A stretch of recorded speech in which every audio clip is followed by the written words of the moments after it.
ধরে বিশেষ করে আমাদের কওমি মাদ্রাসার এটা বৈশিষ্ট্য যে প্রত্যেক শব্দে শব্দে আমাদের পুরা কোরআনুল কারীমের ব্যাখ্যা, অনুবাদ, সংক্ষিপ্ত তাফসীর পড়ানো।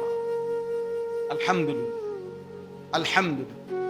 মানে আগের থেকে এই পর্যন্ত এটাই চলমান ধারা যে নিজে নিজে বুঝার চেষ্টা করা যাবে না, বরং উস্তাদের কাছ থেকে কি করতে হবে?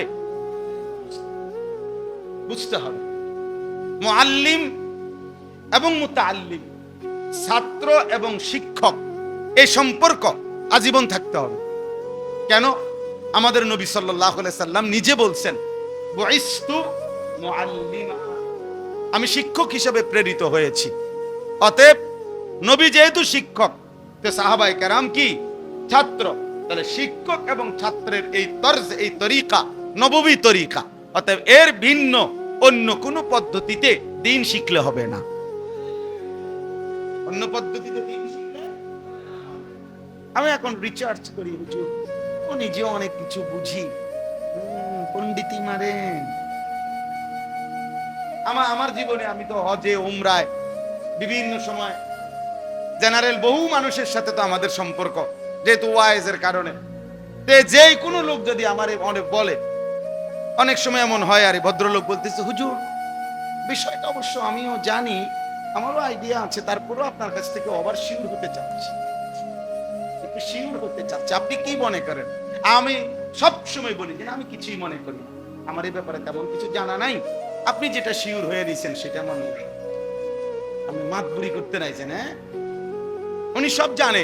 আমার আইসি ইন্টারভিউ নিতে, আমি তো ইন্টারভিউ দিয়েই ফাঁস করে আইছি। কথা বুঝেন নাই আপনি?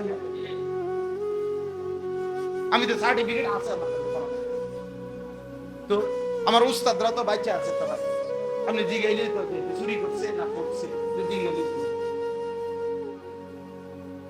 এই জন্য এটা জরুরি বিষয় বুঝা, দ্বীন বুঝা দরকার।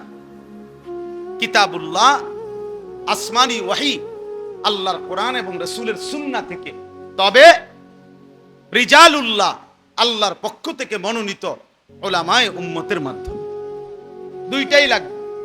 শুধু ব্যক্তি বলে দিস 18 বছর না যাইতেই যদি এত নারী, এত ছবি, এত উলঙ্গ দৃশ্য, জিনা ব্যভিচারের এত দৃশ্য এত কম বয়সে যদি দেখা ফেলো, আগামী হায়াত কেমনে চলবে? 40 বছর বয়স পর্যন্ত যাইতে যাইতে তোমার অবস্থা কি? 50 বছর বয়স যাইতে যাইতে তোমার অবস্থা কি? তুমি তো এই কম বয়সে পৃথিবীর সব উলঙ্গ নারী দেখে লাইলা, তুমি তো এই অল্প বয়সে জিনা ব্যভিচারের সবকিছু দেখে ফেললা। তোমার আগামীর জীবন তো ধ্বংস ছাড়া, বরবাদি ছাড়া, পচা দুর্গন্ধ ছাড়া আর কিছু ছড়াবে না। 13 বছরের ছেলে, আমার দেশ কি পরিমাণ চরিত্রের জিন্দিগির অধপতন, যে 12, 13, 14 বছরের ছেলে মানুষ কোবা, কিশোর বাচ্চা, আপন খালা একটা বাইসাইকেলের জন্য 2 জন খালারে জমা।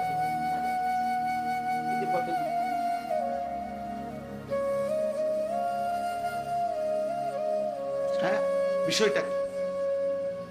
বিষয়টা কি?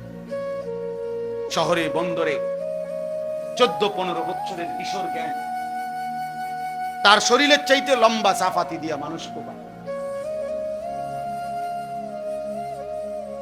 সে নিজেকে খুব ফুর্তি মনে করে, আমি বড় মৌজে আছি, আমার চুল বেঈমানের মতো, আমার পোশাক বেঈমানের মতো, আমি এক ওয়াক্ত নামাজ পড়ি না, আমি যখন মন চায় দিন নাই রাত নাই নারী দেখি, ছবি দেখি, আমার একটা মোবাইল আছে, উলঙ্গ ছবি দেখছি, বন্ধুদের আড্ডা দিতেছি, মোটরসাইকেল চালাইতেছি।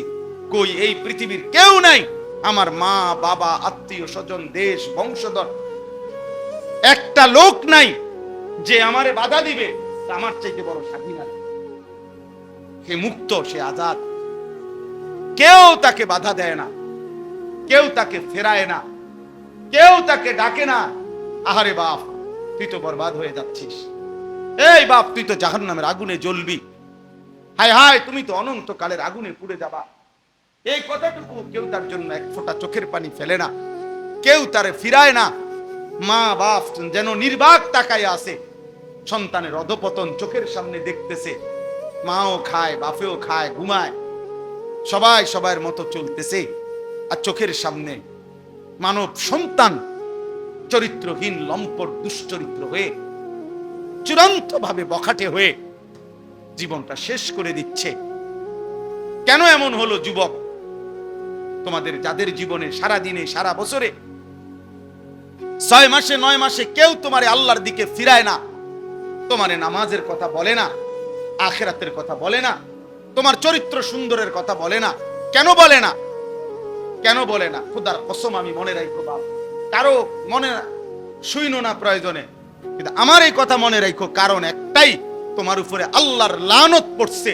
খোদার লানত যার উপরে পড়ে তারে মাখলুক মুখ ফিরায় না। তোর উপরে আল্লাহর লানত পড়ছে, এজন্য আর তোর মা তোরে ডাকে না, আর তোর বাপও তোরে ডাকে না, আর তোর পাড়াপড়শি কেউ তোরে ডাকে না। তুই সবার সামনে চরিত্রহীন হয়ে যাচ্ছিস, সবার সামনে নষ্ট হয়ে যাইতেছ, তোরে কেউ ডাকে না। হ্যাঁ, আমার মনে আছে আমরা প্রাইমারি স্কুল থাকতে হিন্দু মাস্টার ছিল আমাদের একজন হিন্দু স্যার আছে, পরে আমরা আজরাইলের মতো ভয় পাইতাম। হিন্দু মাস্টার, গ্রামের দাদা, আমার দাদা না কি, গ্রামের দাদা, ওনার শাসনকে যেরকম ভয় পাইতো, গ্রামের চাচা, গ্রামের বড় ভাই, মুসলমানের বাচ্চা তার আপন বাপকে 2 পয়সার কোনো মূল্য, আপন মা তারে 2 পয়সার কোনো দাম, খাইলে খাওয়াইবা, না হইলে বাইরে দাম, বাহ, পড়লে পড়ছি, না পড়লে না, টিয়া দাও, সুদে টাকা লাও, বিদেশ দাও, কিস্তি লাও, যেমনে পারো বিদেশ পাঠাও, টাকা দরকার। সবাই মিলে মিশে নাফরমানির উৎসব করছে, আল্লাহর অবাধ্যতার প্রদর্শনী করছি আমরা। একটা ছেলে হলেও বুঝো বাবা, নিজের এভাবে নষ্ট করে দেওয়া, নিজের হাতে নিজেকে বরবাদ করে দেওয়া কোনো বিবেকবান মানুষের কাজ হইতে পারে, মানুষের কাজ হইতে পারে। এটা জন্তু জানোয়ারের জন্য মানাইতে পারে, ইনসানের জন্য এটা মানায় না, মানায় না। আল্লাহ আমাদেরকে বুঝার তৌফিক দান করেন। এই জন্য আমার দোস্ত, আমার নওজোয়ান, ফেরা দরকার, আল্লাহর দিকে ফিরা দরকার। এত বড় মালিকের নাফরমানি। শ্রোতা আসছে,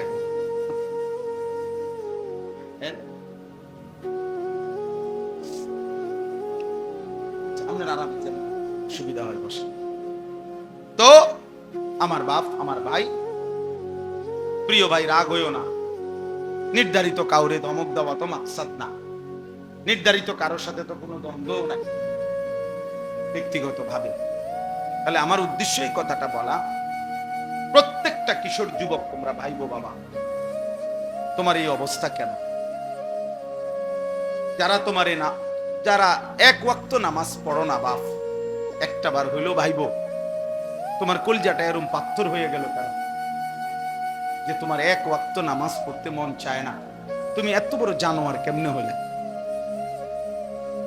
কোন ইমানদার তো এত বড় জানোয়ার হতে পারে, কোন মুসলমানের বাচ্চা তো এত বড় জানোয়ার হইতে পারে। তুমি এরকম জানোয়ার হইলা কেমনে? যে তুমি তোমার বানানেওয়ালা মনিবকে এইভাবে কেমনে ভুলে গেলা? এভাবে ভুলে গেলা কেমনে? যে 365 দিনে কোনো দিন তোমার মনেও পড়লো না যে ফজরের নামাজ ফরজ, এটা আমার পড়া উচিত, এই কথাটাই কোনোদিন মনে পড়লো না। এমন লানত তোর উপরে কেন পড়লো রে ভাই? খোদার এমন গজব পড়লো কা তোর উপরে? বলো ভাই, একদিনও মনে পড়বে না? কোনোদিনও মনে পড়বে না? আল্লাহকে কখনোই মনে পড়বে না? মিথ্যা প্রতিদিন বলবে, চুরি প্রতিদিন, মদ জুয়া প্রতিদিন, নারী নেশা প্রতিদিন, অশ্লীল ছবি, গান, বাদ্য, জেনা, ব্যভিচারের দৃশ্য, নাচ গান প্রতিদিন, সুদ প্রতিদিন খায় মুসলমান, ঘুষ প্রতিদিন নেয় মুসলমান, মুসলমান প্রতিদিন ওজনে কম দেয়, মুসলমানের বিবি প্রতিদিন বেপর্দা, মুসলমানের ঘরে প্রতিদিন নাচ গান, প্রতিদিন রঙিন টেলিভিশন। এটা হওয়ার কথা না। এত বিবেকহীন, এত পাষাণ মুসলমান হওয়ার পাথরতা এত পাষাণ। কোরআন শরীফে সূরা বাকারাতে আছে, আল্লাহ তাআলা বলছেন, ওয়া ইন্না মিনাল হিজারাতি লামা ইয়াতাফাজ্জারু মিনহু আল-আনহার। আল্লাহ বলছে, বান্দা শুনো, এমন অসংখ্য পাথর আছে যেই পাথর থেকে আমি আল্লাহর ভয়ে পাথরের কান্না পানি হয়ে বের হয়। পাথরের কান্না ঝর্ণার মতো বয়ে। এজন্য যত জায়গায় পাহাড়ি ঝর্ণা আছে, মানে পাহাড় থেকে ঝর্ণার পানি পড়ে সেখানে, তত জায়গায় এই ঝর্ণার উপরে গেলে দেখা যাবে সেখানে অসংখ্য অগণিত পাথর। আমি নিজে দেখছি, মনে হয় সীতাকুণ্ড, এই যেখানে ঝর্ণা, আমি অনেক গেছি ছাত্র জীবন বলতে ছাত্র জীবন না, কর্মজীবনের একেবারে শুরু। তখন আমি জোয়ান মানুষ, 2004-05 সালের দিকে। পরে আমি বিকল্প রাস্তা দিয়া কমপক্ষে 3 ঘন্টা 3.5 ঘন্টা লাগাইয়া একটু একটু করে আমরা ছেলেরা ডিঙ্গায় উঠে ওই মাথা দিয়েছি, মানে ওই যেখান থেকে পানিটা পরে উপরে গেছে। তখনও দেখছি যে সারি সারি অগণিত পাথর, আল্লাহ যে বলছে পাথর আল্লাহর ভয়ে কাঁদে, সেই কান্না ঝর্ণা হয়ে নাম। লামা ইয়াতাফাজ্জারু মিনহুল ওয়া ইন্না মিনহা লামা ইয়াহবিতু মিন খাশিয়াতিল্লাহ। কোরআন শরীফে আছে, আল্লাহ বলছে বহু পাথর আছে এমন, যেই পাথর আল্লাহর ভয়ে যখন লাফ দেয়, যখন উঠে পড়ে, তখন আল্লাহর ভয়ে ওই পাথর পাহাড়ের গা বেয়ে নিচে, লামা ইয়াহবিতু, যেটা পড়ে যায় নিচে, গড়াইয়া পড়ে, মিন খাশিয়াতিল্লাহ, তার ভয়ে। এই জন্য পাথরের গা বেয়ে যত পাথর পড়ে, পাহাড়ের গা বেয়ে, ঝর্ণার গা বেয়ে যত পাথর পড়ে, এরা প্রথমত তো কাঁদে, এরপরে আল্লাহর ভয়ে। আল্লাহ কোরআনে বলছে, তাহলে এক পাথর যদি ফাইটা যায়, ইন্না মিনহা লামা ইয়াশাক্কা, পাথর ফেটে যায়, ইয়াখরুজু মিনহুল মা। তো পাথর যদি আল্লাহর ভয়ে ফাইটা যায়, পাথর যদি আল্লাহর ভয়ে পাহাড় থেকে গড়িয়ে পড়ে, প্রিয় বন্ধু, এক মানুষ এত শক্ত কেমনে? এক মানুষের দিল এত শক্ত কিভাবে হয় যে 30 বছর মিথ্যা বলে, 30 বছর সুদ খায়, 30 বছর ওজনে কম দেয়, প্রতিদিন নাচ গান দেখে, প্রতিদিন রঙিন টেলিভিশন চলে, প্রত্যেক দিন স্ত্রী বেপর্দা, প্রতিদিন ওজনে কম দেয়। আহা, এভাবে বুঝি মানুষ আল্লাহকে ভুলে যায়, এভাবে বুঝি মানুষ আখিরাত ভুলে যায়। তাইলে তার আর মুসলমানের বাকি থাকে কি? আল্লাহ আমাদেরকে বুঝার তৌফিক দান করেন। চলেন, আমার কথা আমি শেষ করতে হবে। একে তো গরম, রাত অনেক হয়েছে, এই জন্য আপনাদের কাছে আমি এটা বুঝাইতে চাই। আমার যে কথাটা মূল কথা ছিল যে মান সাকান, এই শব্দটা 3 অর্থে বুঝায়। সেদিন যে মা তার সন্তানকে দুধ পান করাইতেছিল, সেই মা তার দুধের বাচ্চা ছুঁড়ে ফেলে দিল। যে মায়ের পেটের বাচ্চা একদম প্রসব হওয়ার কাছাকাছি, 9 মাস 10 মাস, এরকম গর্ভবতী নারী এভাবে ছুটবে যে গর্ভের বাচ্চা নিজে নিজেই বের হয়ে পড়ে যাবে। এবং মানুষ দিক বিদিক হয়ে মাতালের মতো ঘুরতে থাকে, আর প্রত্যেকেই এই কথা বুঝে ফেলবে যে আল্লাহর আযাব এসে গেল, আখিরাতের সময় হয়েই গেল। তখন সব মানুষ অস্থির হয়ে যায়। এই কথাটা আল্লাহ তাআলা কেন উল্লেখ করছে? ইসলামের ইতিহাসে সর্বপ্রথম জিহাদ আমাদের প্রিয় নবী সাল্লাল্লাহু আলাইহি ওয়াসাল্লাম এবং সাহাবায়ে কেরামকে মক্কা থেকে মদিনায় হিজরত করে যাওয়ার পর সর্বপ্রথম কাফেরদের মোকাবেলায় যুদ্ধ করার সরাসরি অনুমতি আল্লাহ তাআলা এই সূরার মাধ্যমে, এই সূরার আয়াত নাজিল করে অনুমতি দিয়েছে। প্রথম আয়াত জিহাদের আয়াত, উযিনা লিল্লাযীনা ইউকাতালুনা বিআন্নাহুম যুলিমু, এখানে আছে ওয়া ইন্নাল্লাহা আলা নাসরিহিম লাকাদির। আল্লাহ তাআলা বলেন ঈমানদারদের জন্য অনুমতি দেওয়া হলো যুদ্ধের, যেহেতু লম্বা সময় তাদের উপরে জুলুম হয়েছে। 13 বছর মক্কায় তাদের উপরে অবর্ণনীয় জুলুম হয়েছে। এজন্য আমি আল্লাহর পক্ষ থেকে এখন তাদের জন্য ইউকাতালুনা, যুদ্ধের অনুমতি দিলাম। আর আল্লাহ তাআলা এই প্রথম যেদিন মুসলমানদেরকে যুদ্ধের অনুমতি দিয়েছেন, সেদিনই আল্লাহ তাআলা বলেন ওয়া ইন্নাল্লাহা আলা নাসরিহিম লাকাদির, নিশ্চয়ই আল্লাহ তাআলা ঈমানদারদের সাহায্যে পূর্ণ শক্তিমান, পূর্ণ শক্তিরা। এজন্য মুসলমান যখন আল্লাহর জন্য জীবন দেবে, দুশমনের মোকাবেলায় সম্মুখ যুদ্ধে মোকাবেলা করবে, আল্লাহ তাআলা নিশ্চিত বিজয় দান। এখন সেই বিজয় কত ঘন্টা পরে, কত দিন পরে, কত মাস পরে আসবে, সেটা আল্লাহ তাআলার ফয়সালা। বাকি এই কথা নিশ্চিত বিজয় মুমিনের হবে, বিজয় ঈমানদারের হবে। এই কথাই সূরার মধ্যে উল্লেখ আছে। এই সূরার মধ্যে একটা আশ্চর্য উদাহরণ আছে। যারা মূর্তি পূজা করে, আল্লাহকে বাদ দিয়ে অন্য কাউকে ডাকে, মূর্তির, পাথরের, দেবতার, আল্লাহ তাআলা তাদেরকে খুব সুন্দর একটা দৃষ্টান্ত দিছে এই সূরাতে। তোমরা যারা মূর্তি পূজা করো, পাথরের পূজা করো, ওই ভাই কথা বলো না, কথা বলো, সাবধান, একদম কথা বলবা না, মোবাইল নিয়ে খসরমসর করবা না। যাদের হাতে মোবাইল ধরা, হাতে মোবাইল ধরে রেকর্ড করা নিষেধ আমার পক্ষ থেকে, একদম স্পষ্ট নিষেধ। ভালো না লাগলে চলে গেলে ভালো, দয়া করে, না তো আমি উঠাই দেবো।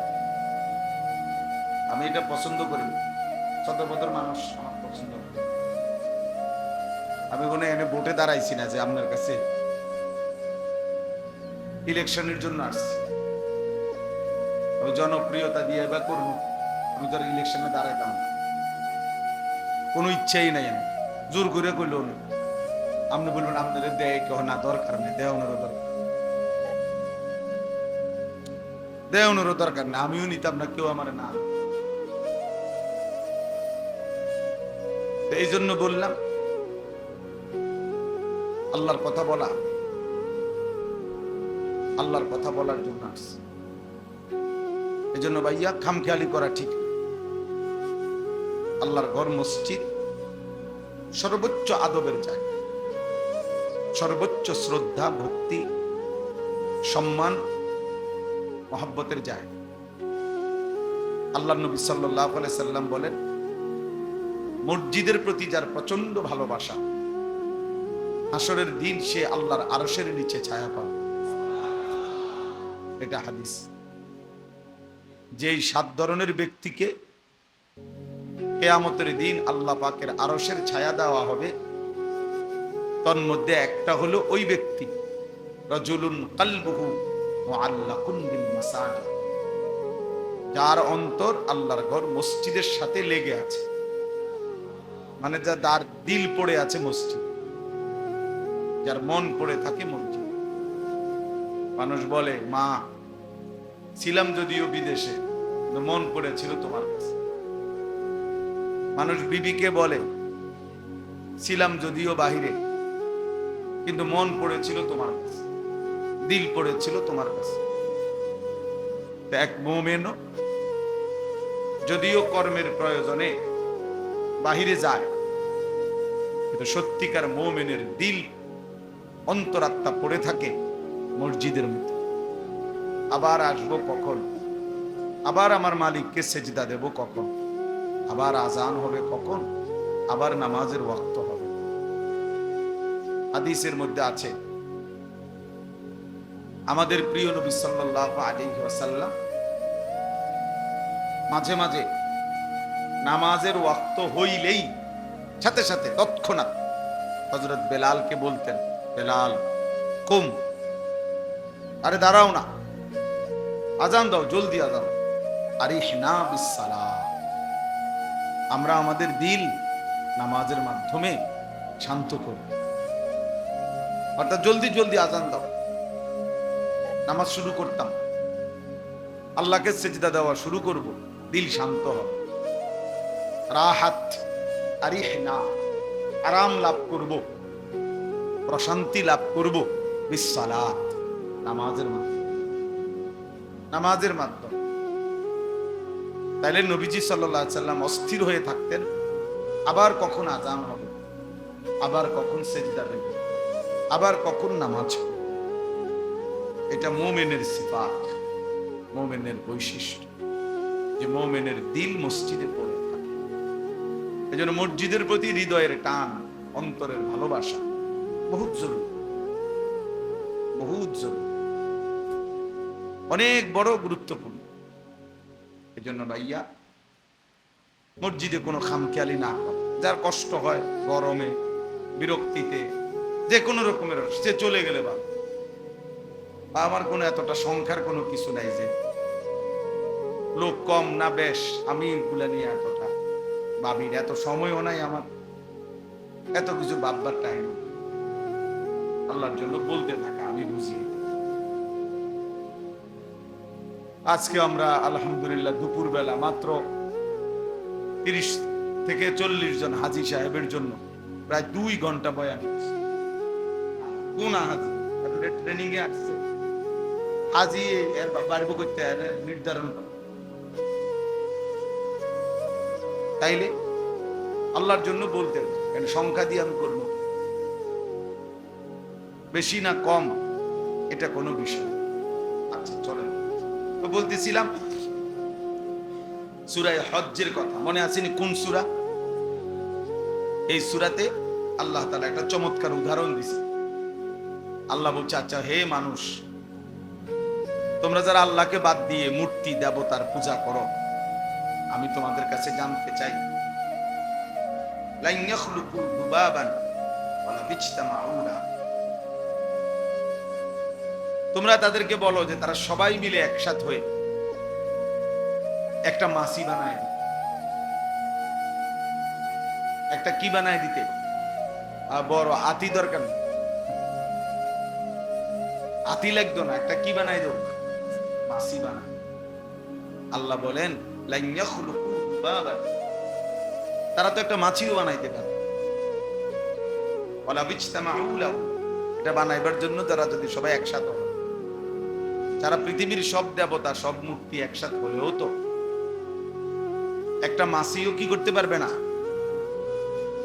এবার আল্লাহ তাআলা বলেন, আচ্ছা যাও, মাছি বানাইতে পারবে না, তো আমি আল্লাহ তাআলা আরেকটু নামায়া দেই, সহজ করে দেই।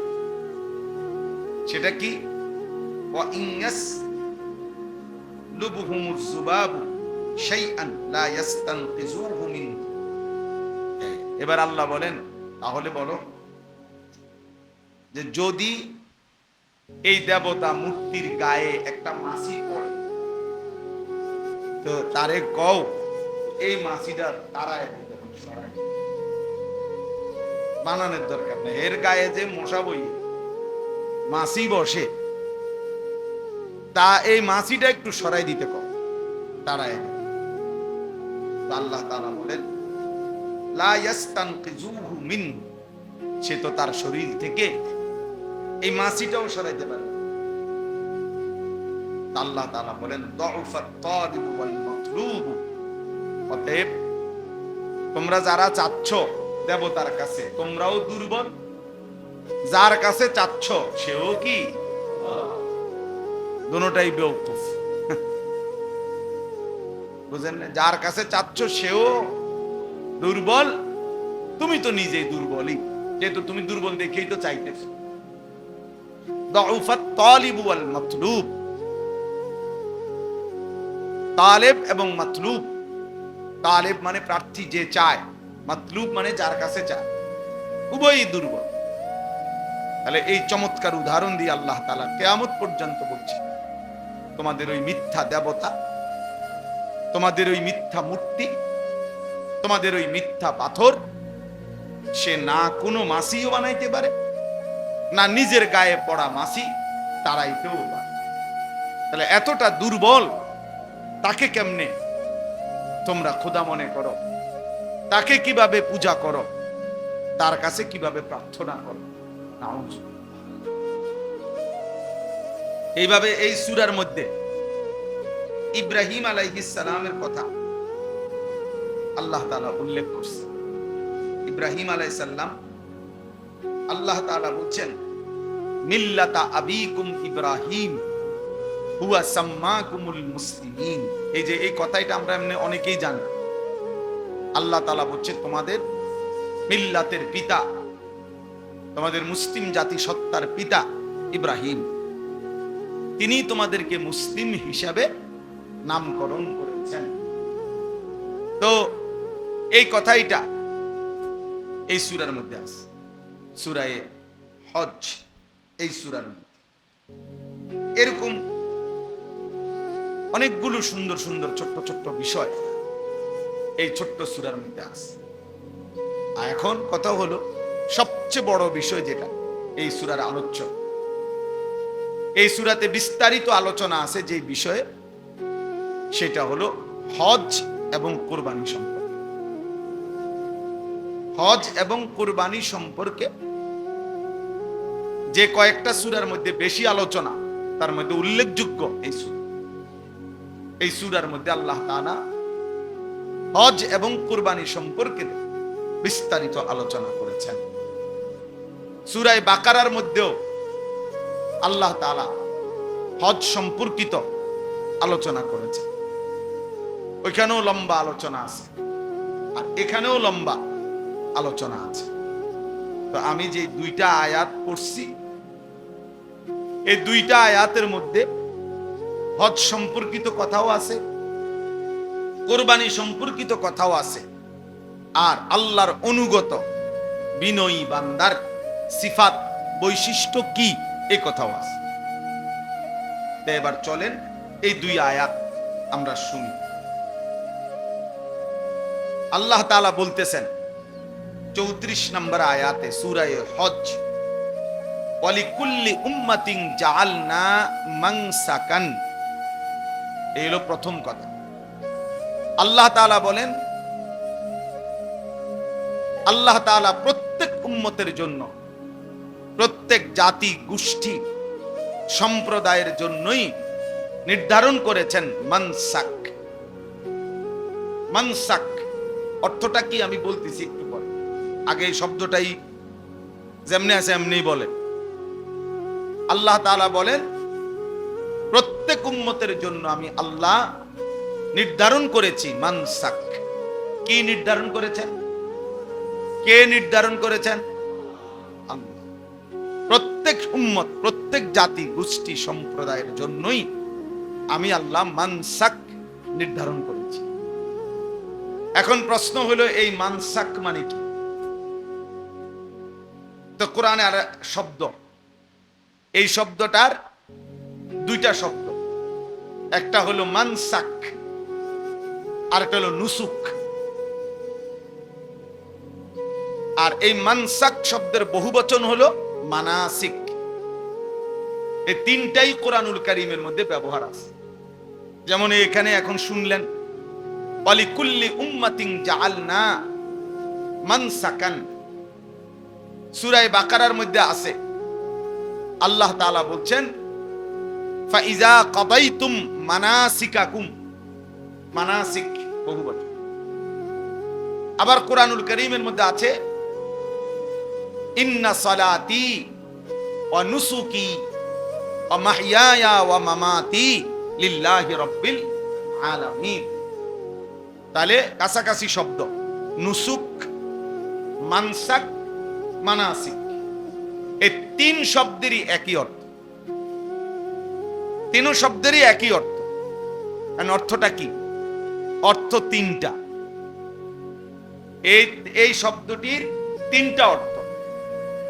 এক নাম্বার হলো কোরবানি, দুই নাম্বার হলো হজ, তিন নাম্বার হলো সমস্ত ইবাদত। তাহলে মানসাক শব্দের প্রথম অর্থ কি? কোরবানি। দ্বিতীয় অর্থ কি? হজ। তৃতীয় অর্থ কি? সমস্ত ইবাদত। ইবাদত আর কি? আল্লাহর ইবাদত। এই তিনটাই এই শব্দের অর্থ। এখন কোরআনুল কারীমের মধ্যে এবং রাসূলুল্লাহ সাল্লাল্লাহু আলাইহি সাল্লামের হাদিসের মধ্যেও এই শব্দটি আছে। নবীজি বলছে খুযু আন্নী মানাসিকাকুম। কোরআন শরীফ আছে ইব্রাহিম আলাইহিস সালাম আল্লাহর ঘর কাবা বানাইয়া দোয়া করছে, দোয়ার মধ্যে এটা বলছে ওয়া আরিনা মানাসিকানা, এরকম শব্দ আছে।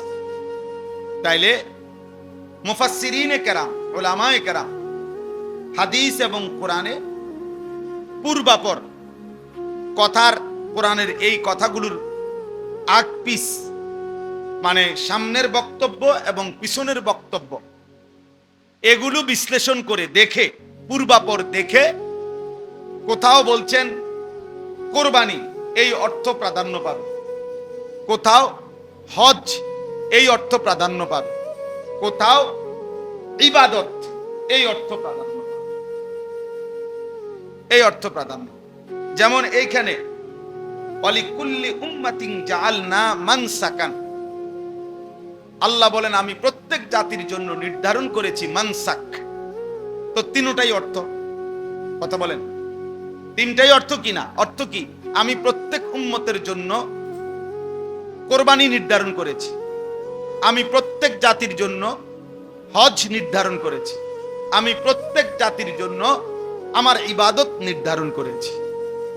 কিন্তু প্রাধান্য কোনটা? তো উলামায়ে কেরাম তাফসীরের মধ্যে সামনে পিছনে দেখে সেটা নির্ধারণ করে দিয়েছে। এখানে কোরবানি এই অর্থটা অগ্রগণ্য, প্রাধান্য। আবার ওই যে ওইখানে বললাম আল্লাহ বলছে ফাইজা কাদাইতুম মানাসিকাকুম ফাযকুরুল্লাহা কাযিকরিকুম আবাআকুম আও আশাদ্দা যিকরা, যখন তোমাদের মানাসিক শেষ হয় তখন তোমরা পুনরায় আল্লাহ তাআলার জিকির করো। তো ওইখানে পূর্বাপর কথার দ্বারা উলামায়ে কেরাম, মুফাসসিরিনে কেরাম নির্ধারণ করে দিয়েছেন যে ওইখানে অর্থ হবে হজ। হজ অর্থ হলো আল্লাহ তাআলা বলেন তোমাদের হজ্জের আমল যখন শেষ হয়, শেষ দিনের পাথর মারা শেষ। এই জন্য কোরআনুল কারীমের বহু শব্দ বাক্য এমন আছে যেটার একাধিক অর্থের কি আছে? সম্ভাবনা আছে, একাধিক ব্যাখ্যার অবকাশ রাখে। সেক্ষেত্রে উলামায়ে কেরামের সংস্পর্শ, সত্যিকার মুত্তাকি আলেমে দ্বীনের সান্নিধ্য এবং উনাদের থেকে সরাসরি বুঝা না ছাড়া, নিজে নিজে বুঝতে যাওয়া, পদস্খলন ছাড়া, অ্যাক্সিডেন্ট ছাড়া, বিপদ ছাড়া, আখিরাতের বরবাদি ছাড়া আর কিছু ডেকে আনবে, আর কিছু ডেকে আনবে। এই জন্য আল্লাহর কোরআন পড়া নিষেধ নাই, রাসূলুল্লাহ সাল্লাল্লাহু আলাইহি সাল্লামের হাদিস পড়তে নিষেধ নাই। অনুবাদ পড়তেও মানা নাই, তর্জমা পড়তেও মানা নাই, ব্যাখ্যা পড়তেও মানা নাই, তাফসির পড়তেও মানা নাই, কিন্তু সিদ্ধান্ত নিতে গেলে ওলামায়ে কেরাম থেকে নিজে নিজে সিদ্ধান্ত নেওয়ার অনুমতি নাই। বুঝেন নাই কথা? এইটা জরুরি বিষয়, এটা জরুরি বিষয়। এই জন্য আমরা প্রত্যেকেই ওলামায়ে কেরাম ওনাদের কাছ থেকেই দিন বুঝার সিদ্ধান্ত নেব, চেষ্টা করব ইনশাআল্লাহ। আমার এই কথা বলার এই মেন একটা উদ্দেশ্য হলো, ওই যে আমি যে এখানে কাগজটার মধ্যে লেখা আছে, এটা দারসুল কোরআন, আল কোরআনের দার্স, এটার নাম এমনি দিছে দেখে এমনি, অর্থাৎ বুঝাইলাম যে কোরআন অক্ষরে অক্ষরে, শব্দে শব্দে তাফসীর ব্যাখ্যা, এখান থেকে হুকুম ফতোয়া সিদ্ধান্ত আমল ওলামায়ে কেরাম থেকে বুঝে নিতে হবে। আমরা মাদ্রাসায় প্রতি লাইন উস্তাদের কাছে পড়ছি, কথা বুঝছেন না? এমন না যে হুজুর ভাড়া দিয়া দিছে বাড়ির কাজ, 3 পৃষ্ঠা বাংলা পড়ে আইছো, বা এই পৃষ্ঠার থেকে এই পৃষ্ঠা পড়ে রাখবো, পরীক্ষা তাইব, এই সমস্ত তর্জমা আমরা পড়ি না। আমাদের যুগ যুগ ধরে, বিশেষ করে আমাদের কওমি মাদ্রাসার এটা বৈশিষ্ট্য যে প্রত্যেক শব্দে শব্দে আমাদের পুরা কোরআনুল কারীমের ব্যাখ্যা, অনুবাদ, সংক্ষিপ্ত তাফসীর পড়ানো। আলহামদুলিল্লাহ, আলহামদুলিল্লাহ। মানে এই আগের থেকে এই পর্যন্ত এটাই চলমান ধারা, যে নিজে নিজে বুঝার চেষ্টা করা যাবে না, বরং উস্তাদের কাছ থেকে কি করতে হবে? বুঝতে হবে। মুআল্লিম এবং মুতাআল্লিম, ছাত্র এবং শিক্ষক, এই সম্পর্ক আজীবন থাকতে হবে। কেন? আমাদের নবী সাল্লাল্লাহু আলাইহি সাল্লাম নিজে বলছেন, বুইসতু মুআল্লিমা, আমি শিক্ষক হিসেবে প্রেরিত হয়েছি। অতএব নবী যেহেতু শিক্ষক, তো সাহাবায়ে কেরাম কি? ছাত্র। তাহলে শিক্ষক এবং ছাত্রের এই তর্জ, এই তরিকা নববী তরিকা। অতএব এর ভিন্ন অন্য কোন পদ্ধতিতে দিন শিখলে হবে না।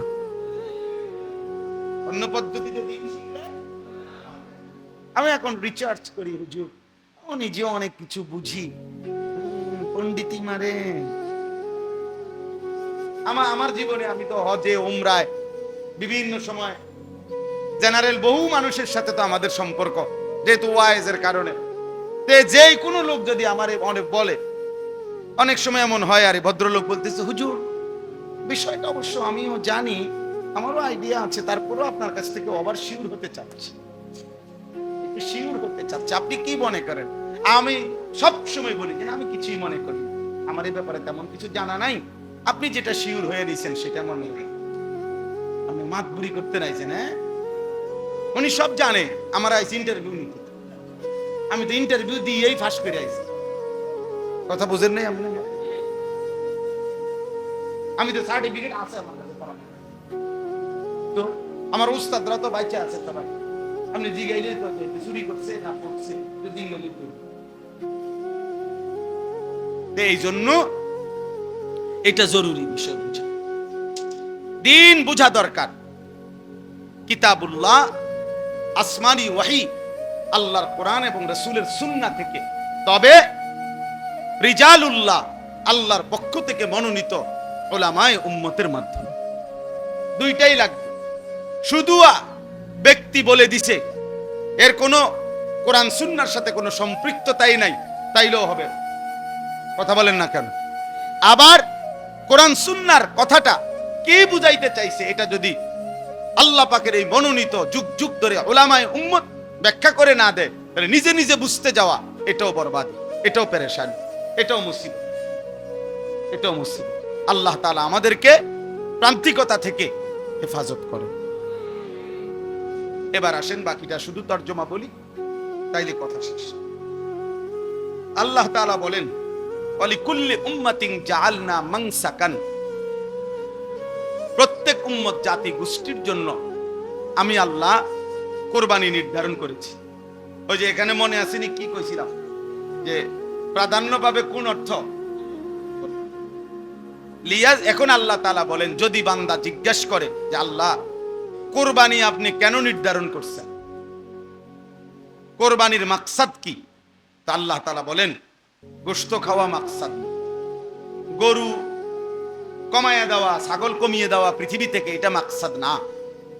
বরং মাকসাদ এক নাম্বার, লিয়াযকুরুসমাল্লাহ আলা মা রাযাকাহুম মিন বাহিমাতিল আনআম।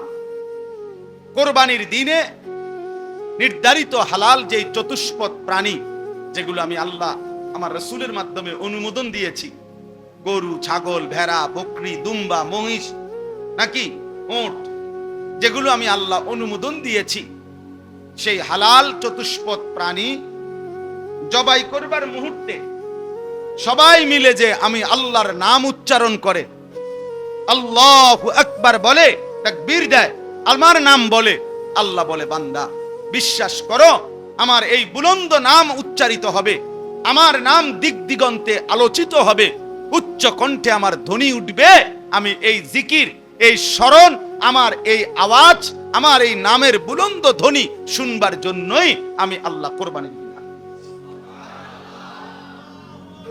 আল্লাহু আকবার, বুঝছেন? আল্লাহু আকবার, এই ধ্বনি মালিকের বড় পছন্দের। ওয়ালিতুকাব্বিরুল্লাহ আলা মা হাদাকুম।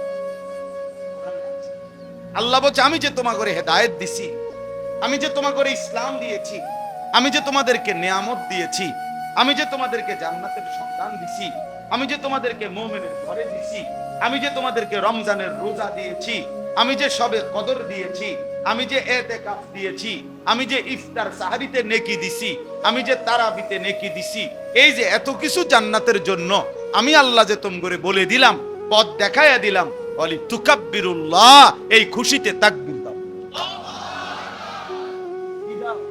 লাগাও তাকবীর, আল্লাহু আকবার।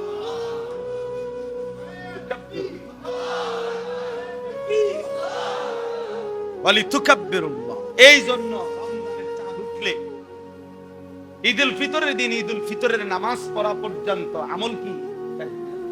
আল্লাহু আকবার, আল্লাহু আকবার, লা ইলাহা ইল্লাল্লাহ, আল্লাহু আকবার, আল্লাহু আকবার, ওয়ালিল্লাহিল হামদ। আল্লাহ যেন বলে, বান্দা আবার বলো, আবার বলো, আবার বলো। তো ঈদুল আজহার দিনও আল্লাহ এটাই শুনতে চায়, ঠিক কিনা বলেন? আল্লাহ বলেন, তোমার কোরবানির গোশত সিদ্ধ হইল না হইল, তোমার কোরবানির গরু বড় না ছোট, তোমার কোরবানির গরুর দিকে আমি আল্লাহ তাআলা এটা হিসাব করি না। তুমি যে সকাল থেকে নিয়ে আমি আল্লাহর নাম নিচ্ছ, আল্লাহু আকবার, আল্লাহু আকবার, লা ইলাহা ইল্লাল্লাহ, আল্লাহু আকবার, আল্লাহু আকবার, ওয়ালিল্লাহিল হামদ, এটা শুনতে চাই, এটা শুনতে চাই। এবার যদি হজ অর্থ নেন, তাইলেও একই অর্থ হবে, লিয়াযকুরুসমাল্লাহ। আল্লাহ বলেন, বান্দা আমি হজ্জের বিধান দিয়েছি, কেন? আমার বান্দা যখন ইহরাম পরে তখনও বারবার আমার বান্দা আমার নাম বলে, লাব্বাইক আল্লাহুম্মা লাব্বাইক, লাব্বাইক লা শারীকা লাকা লাব্বাইক, ইন্নাল হামদা ওয়ান নি'মাতা লাকা ওয়াল মুলক লা শারীকা লাক। আমার তাওহীদ বুলন্দ করে, আমার নাম বুলন্দ করে। হ্যাঁ, এজন্য সমস্ত ইবাদতের মধ্যে যদি সমস্ত ইবাদত উদ্দেশ্য নেন, তো সব ইবাদতের মধ্যেই মাকসাদ আল্লাহকে স্মরণ করা। তাহলে যদি মানসাকান অর্থ কোরবানি নেন, তাইলেও আল্লাহর স্মরণ, তাকবীর। যদি হজ নেন, তাও আল্লাহর স্মরণ। যদি ইবাদত নেন, তাও কি আর স্মরণ? আল্লাহর স্মরণ জিন্দা। এজন্য এক মুমিনের, এক ইমানদারের জীবনের সবচেয়ে বড় বৈশিষ্ট্য, এক মুমিন মানে সে তার মালিককে স্মরণ করে। আমার বাপ,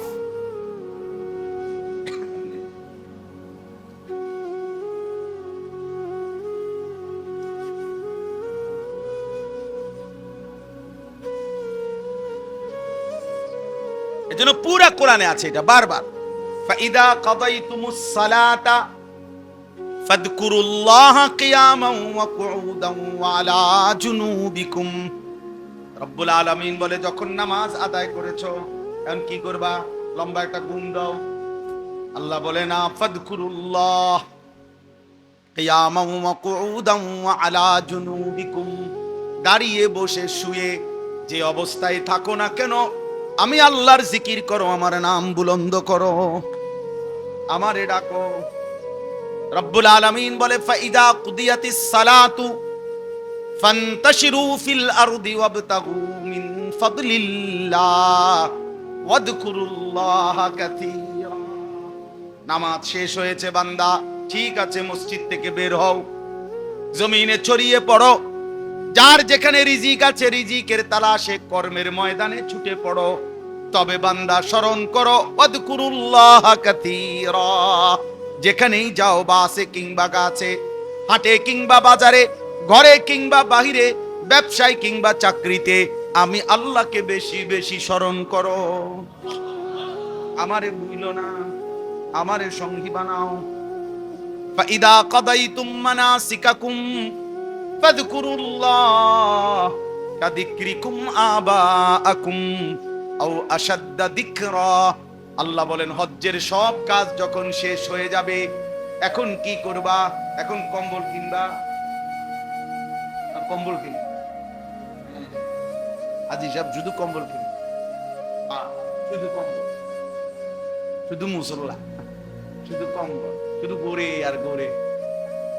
আল্লাহ বলেন না, ফাদকুরুল্লাহ, আমি আল্লাহ তাআলার জিকির করো, আবার আমার স্মরণে লাগো। রমজান শেষ হয়েছে, ওয়ালি তুকমিলুল ইদ্দাতা ওয়ালি তুকাব্বিরুল্লাহ। আল্লাহ বলে, গুনে গুনে রমজান পূর্ণ করো। রমজান যখন পূর্ণ হয়, এবার কি করো?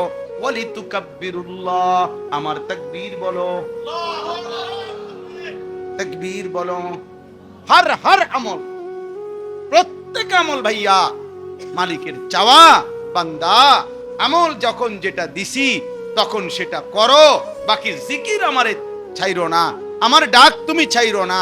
তুমি এখন কোনো আমল না থাকুক, মুমিনের কোনো অবসর নাই। মুমিনের এমন জীবন হতে পারে না যে এই মুহূর্তে আমার হাতে কোনো কাজ নাই, এটা কোনো মুমিনের জীবন না। এই মুহূর্তে কোনো কাজ নাই, না না, এই মুহূর্তে আল্লাহর জিকির, এটা সারাক্ষণ আমার উপরে চলমান ডিউটি। এই জন্য এই জন্য কি কোনো কি নাই, ঘুমাইছো হয়তো, ঘুমাও, ঘুমের থেকে উঠছো তো আমারে ডাকো। নবীজি সাল্লাল্লাহু আলাইহি সাল্লাম ঘুম যাইতে কি বলতেন? আল্লাহুম্মা বিসমিকা আমুতু ওয়া আহইয়া, আল্লাহ আপনার নাম নিলাম, ঘুমাইতে যাচ্ছি, মরতে যাচ্ছি। ঘুম থেকে জেগেই নবীজি সাল্লাল্লাহু আলাইহি সাল্লাম বলতেন সাথে সাথে, আলহামদুলিল্লাহিল্লাযী আহইয়ানা বা'দা মা আমাতানা ওয়া ইলাইহিন নুশুর। মাওলা আপনারই প্রশংসা, আমি তো মরেই গেছিলাম, আপনি জীবন ফিরিয়ে দিলেন। এই যে আল্লাহর নাম।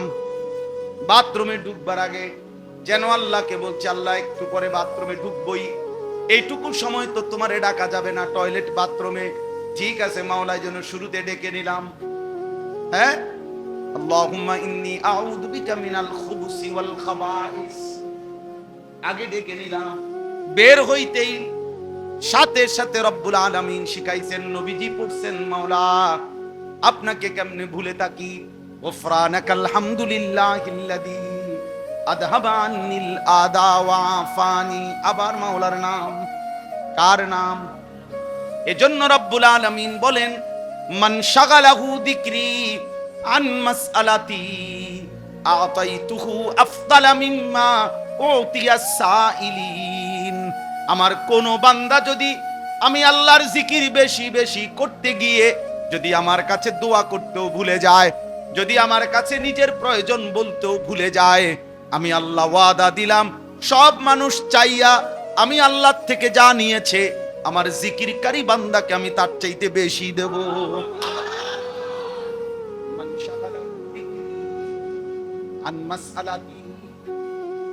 আমার জিকির যারে দোয়ার থেকে বিরত রাখলো, দোয়া করার সময় পায় নাই, আল্লাহরে বলতে বলতে ডাকতে ডাকতে এতটা মজা পাইছে যে ফজরের ওয়াক্ত হয়ে গেছে।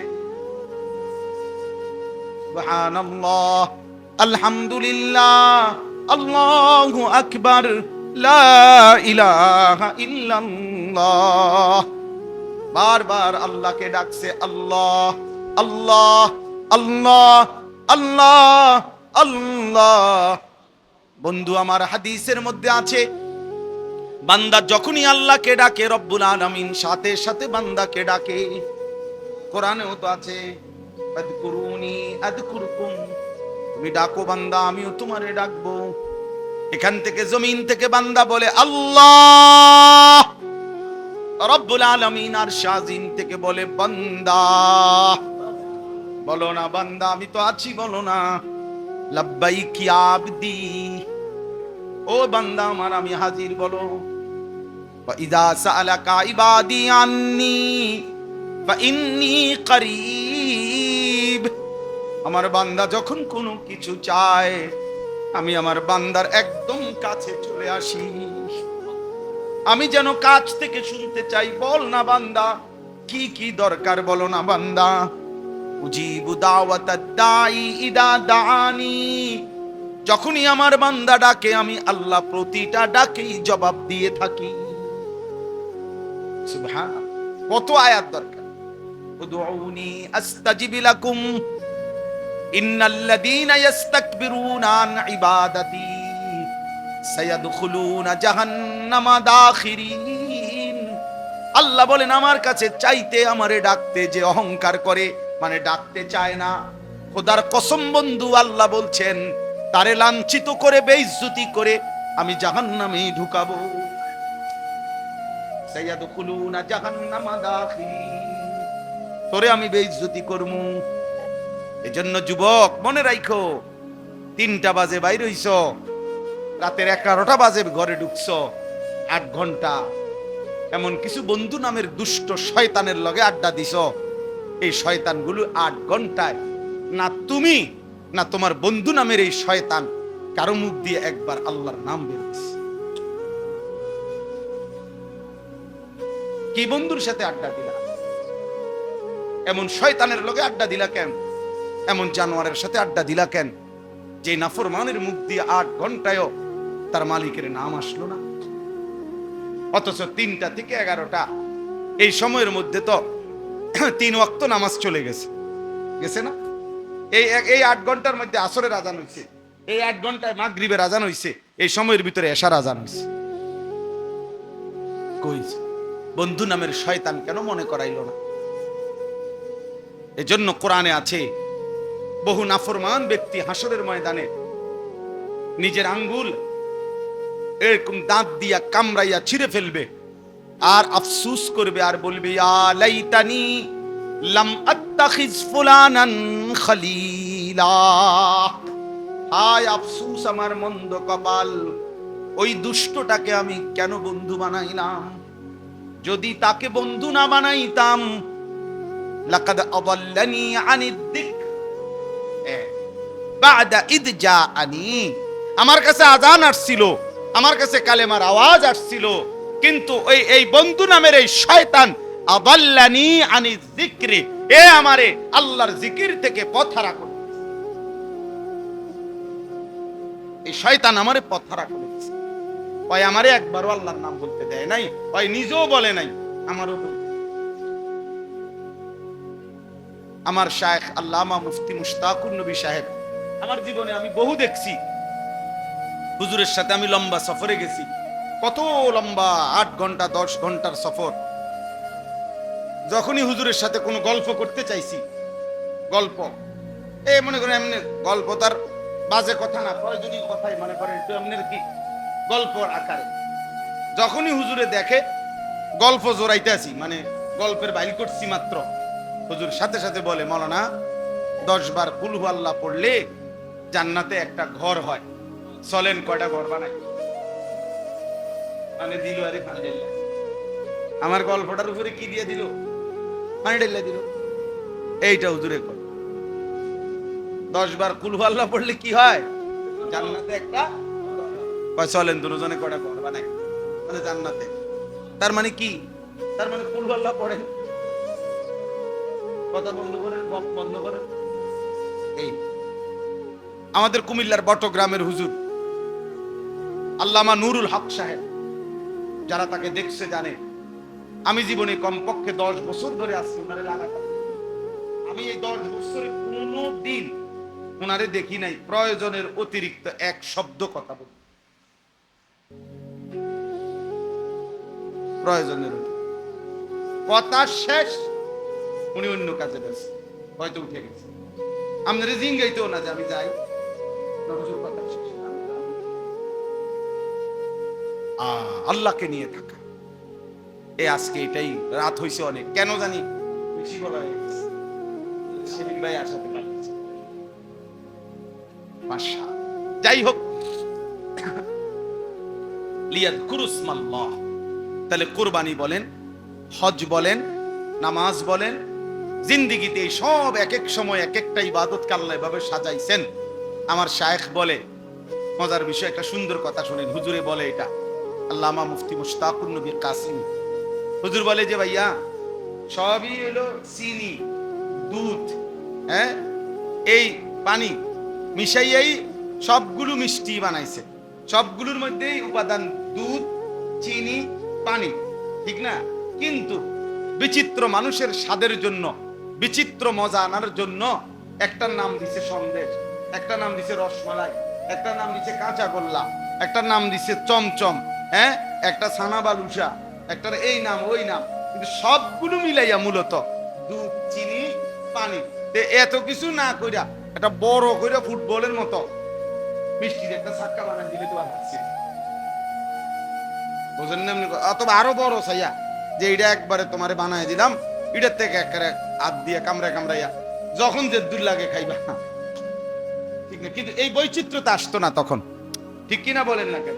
তো আল্লাহ পাক রব্বুল আলামিন বান্দার মধ্যে যেন বৈচিত্র্যতা আসে, মজা আসে, স্বাদ আসে, এজন্য আল্লাহ বলছে একবার বলো সুবহানাল্লাহ, এটা এক মজা পাইবা। আবার বলো আলহামদুলিল্লাহ, আরেক মজা।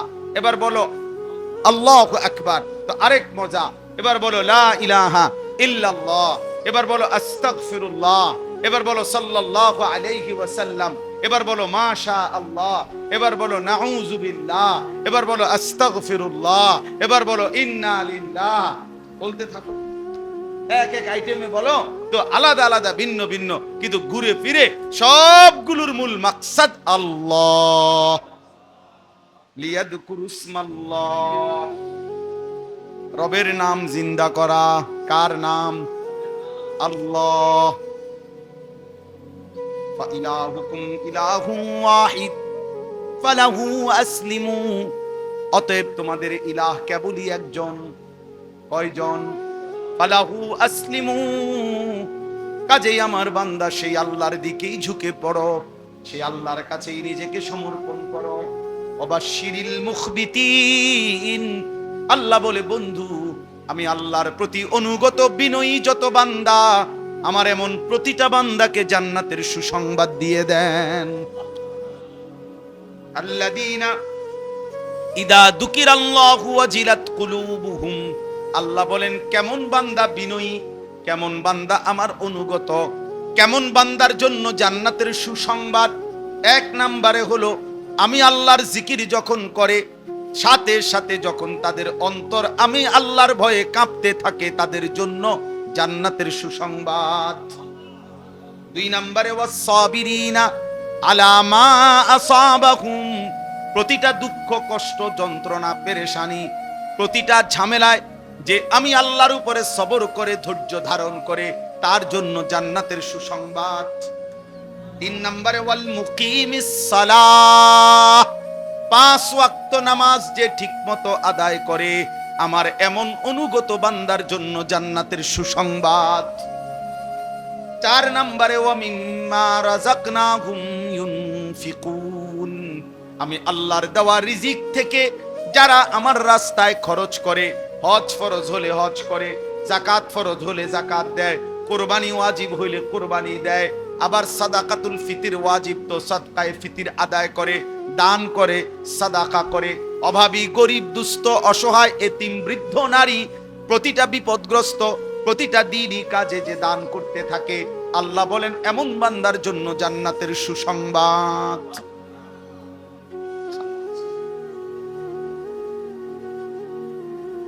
আল্লাহ আমাদেরকে তৌফিক দান করে। মূল বক্তব্য হইল কি বলা উদ্দেশ্য? মালিকের নাম উচ্চারণ। কার নাম? ওই জবান দামি হয় যে জবান তার রবের নাম। হাসরের দিন দুনিয়াতেও আল্লাহ বলছে, কোরআনে আছে, আলাম নাজআল লাহু আইনাইন ওয়া লিসানান ওয়া শাফাতাইন। আল্লাহ বলে, আমি কি তোমারে দুইটা চোখ দেই নাই? আমি কি একটা জিহ্বা দেই নাই? আমি কি দুইটা ঠোঁট দেই নাই বান্দা? তা আমার ঠোঁটে আমার নাম হবে না? আমার জিহ্বায় আমার নাম নিবা না? আমার চোখে আমারে দেখবা না? কি পরিমাণ মায়া করে কথাটা আল্লাহ আল্লাহ আল্লাহ যদি এটা সামনে করতো, এই আনিস, চোখটা আমার না, তাই কি বলতাম যে আপনার। আল্লাহ যদি বলে, আমার চোখে আমার কালাম দেখলা না, আমার দেওয়া জিহ্বায় আমার নাম নিলা না, কেমন হলো এটা? তো পৃথিবীতে এরকম গাদ্দাররে ভদ্রলোক বলবে কি? যার থেকে সে 24 ঘন্টা পায়, সে তার প্রতি অকৃতজ্ঞ, সে তার বিরুদ্ধাচরণ করে, তার হুকুম লঙ্ঘন করে, এরকম মানুষকে পৃথিবীতে কোন যুক্তিতে, কোন শব্দে তারে ভদ্রলোক বলবে? বলেন না কেন মিয়া? কথা বলে। এই জন্য কোন বেনামাজি, কোন হারামখোর, কোন নাফরমান ভদ্রলোক হইতে পারে না। ইমানদারি ভদ্র, সেজদা ওয়ালাই ভদ্র, কালেমা ওয়ালাই ভদ্র। আল্লাহকে যে ভয় করে সেই কেবল কি? আল্লাহ আমাদেরকে তৌফিক দান করেন। আল্লাহ তোমাদের যুবকদেরকে কবুল করে নেন। প্রিয় ভাই, আল্লাহর দ্বীনের জন্য নিজেকে প্রস্তুত করো, কালেমার জন্য নিজেকে রেডি করো, 5 ওয়াক্ত নামাজ পড়ো এবং নিজের আখলাক চরিত্র হেফাজত করো। নারী, ছবি, মদ, জুয়া, জেনা, ব্যভিচার, অশ্লীল দৃশ্য, এই চুলের বেঈমানি ফ্যাশন, কাফের মুশরিকদের অনুসরণ, এটা ছাড়ো বন্ধু, এটা ছাড়ো। বিবেককে কাজে লাগাও, হায়াতকে কাজে লাগাও, সময়কে কাজে লাগাও। নিয়ত করো, এখন হজ্জের মৌসুম। আমার তো প্রতিদিন বলি এজন্য, এখন এই হজ্জের মৌসুমে প্রতিদিন আল্লাহর বান্দা মালিকের ঘরের কাছে ছুটছে। এই ভাই, বিশ্বাস করেন, যেই চোখ কাবার ওই কালো গিলাফ দেখে নাই, মদিনার সবুজ গম্বুজ দেখে নাই, আমার দিল বলে তুমি কিছুই দেখো না। তুমি দেখলাই, তুমি দেখলাই কাবার কালো গিলাফই দেখো নাই, তুমি জীবনে কিছুই দেখো। মদিনা